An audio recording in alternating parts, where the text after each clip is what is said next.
Toyota Fortuner. Pumalas yung, ay nabasag yung bushing. Hindi na may cambio. Papalitan natin. Ano?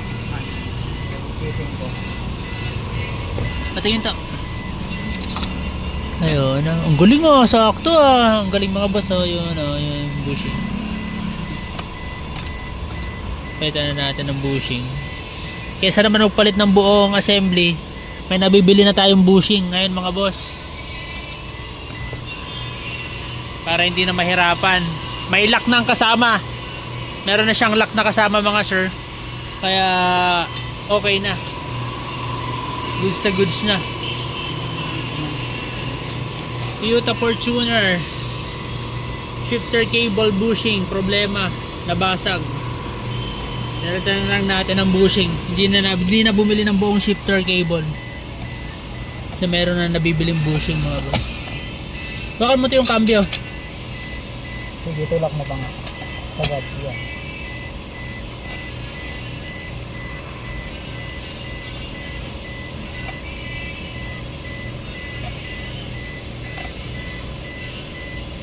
Ayaw.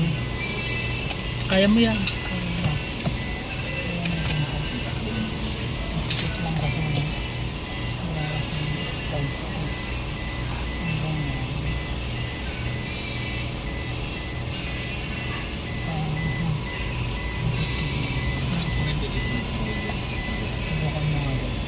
Saksak na kasta.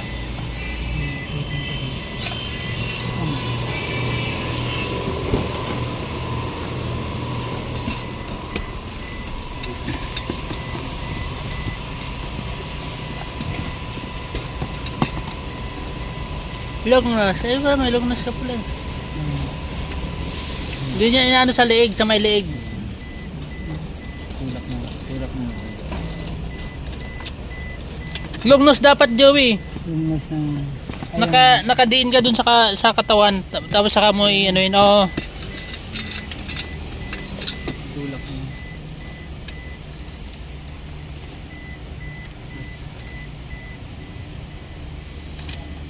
Hindi mo malabas to. Ganyan lang yung labas niya. Tigas yan. Tigas tuloy. Lang. Ito yung mga boss, Toyota Fortuner na 4x4. Sabi nung customer, pila na lang daw na iwan sa sa drive. Yung dun sa may dashboard. Yung indicator. Tapos nung hindi na nila mapaandar kasi naka-drive. Pinatowing nila mga boss. So nanapan ko sana ng shifter cable, medyo mahal, namahalan yung customer kasi halos mga 5 to 7,000 yung shifter cable assembly. Yung nasira lang naman yung bushing. Kaya nagharap tayo ng bushing na may kasama na siyang lock, circlip lock. Patingin ng lock to.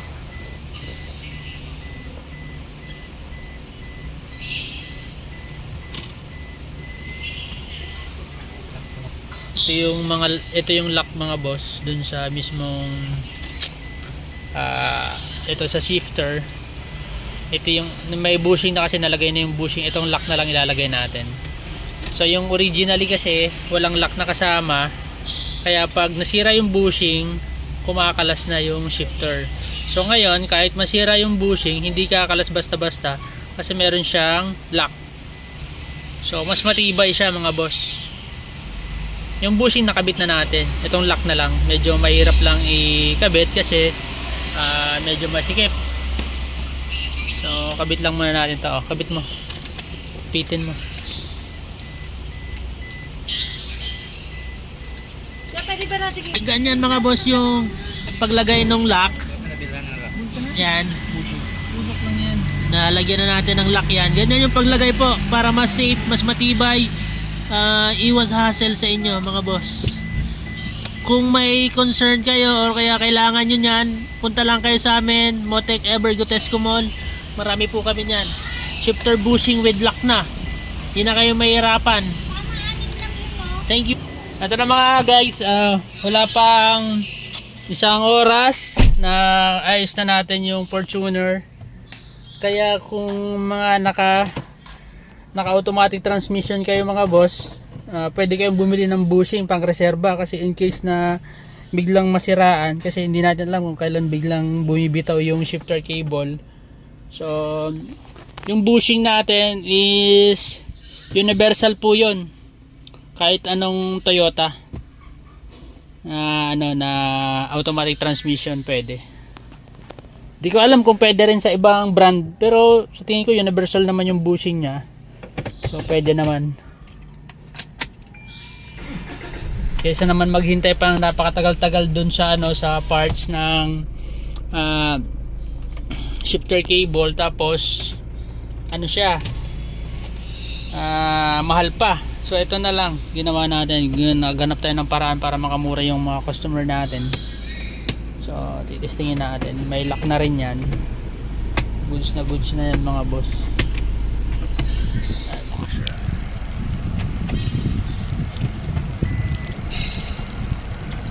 Wala nang kalasan to sir, wala nang kalasan to, goods na to, kasi may lock na rin to eh. Kahit mabasag ulit yung bushing nito dito, kahit mabasag ulit yon, hindi pa rin sa kakalas kasi may lock doon. Sinalagyan natin ng lock kasi yung yung assessment kagabi ng mekaniko doon sa may Congress, sabi nila baka kulang na sa langis, saka yung solenoid niya pa. Iba kasing kuhan ng mga mekaniko eh. Opo, siguro sir, di rin nila kabisado yung nandito. Kasi puro manual sila eh. Opo, yeah, yun ang sinasabi nila. So tama lang din yun na minsan nagtatanong kayo sa iba para katulad niyan, napakamura lang pala. Parang may motik yata eh, kasi yung mga sakyan ka ba sa motik kung ba nagpapaayos. Opo. Kaya tingnan ko dito sa motik, baka meron dito sa manual. Eh saan kayo sir inabutan? Dito sa Congressional? Oo. Hindi sa Congress, mas sa loob. Ay dito sa Congress. Kasi uwi sa namin ng Pampanga kagabi. Buti pag park ko doon na, hindi na siya naka-reverse na lang yung kanya, imbes na park, maging reverse. Sa reverse lang, naiwan. Pero yung itong shifter nasa park. Hindi mo maugot yung susi nun. Hindi naugot naman. Naugot siya? Kasi pinaloger na nasa logger siya. Tapos nung panay ko sa logger, nag-back to siya neutral. Ayun. Kaya napaandar pa ang makina niya, tinulak pa. Opo. Tinulak siya para sa parkingan. Ay may tumingin na mekaniko doon sa loob ng Congress. Sabi nila, kanya kasi ito, matik kasi ito. Buti sir, di kayo naniwala agad. Maganda may second opinion. Opo, mas okay po yun. Pero test ko lang sir. Sige pa.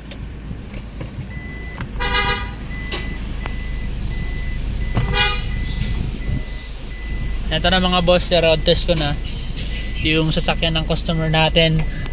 From Pampanga pa sila, pumunta yata, di ko, politiko yata sila sir, kasi dyan sila sa Congress, sa loob ng Congress, dyan yata sa Batasan. So sabi daw sa kanila, baka yung transmission na, yung solenoid, or kulang sa langis, kaya ganun. Sabi nila sa Pampanga yata may Motec. Actually doon talaga yung pinakamalaking pinagsimulan ng Motec, Pampanga. So ngayon mga boss, nag-second opinion sila, tumawag sila dito kasi yung Motec naman is centralized yan. Pwede kang i-recommend sa malapit kung saan yung location nyo kung may Motec na branch. Yan. Buti pinato nila dito, kalangan nila malaki na daw yung gastos, yung ginastos ng customer. Super safe talaga. Tapos sinisigurado namin na matibay yung naikabit namin kasi nilagyan pa namin ang lock. So less worry na yon. Kaya sabi nila safe na, komportable na silang umuwi ng Pampanga. So yun lang mga boss.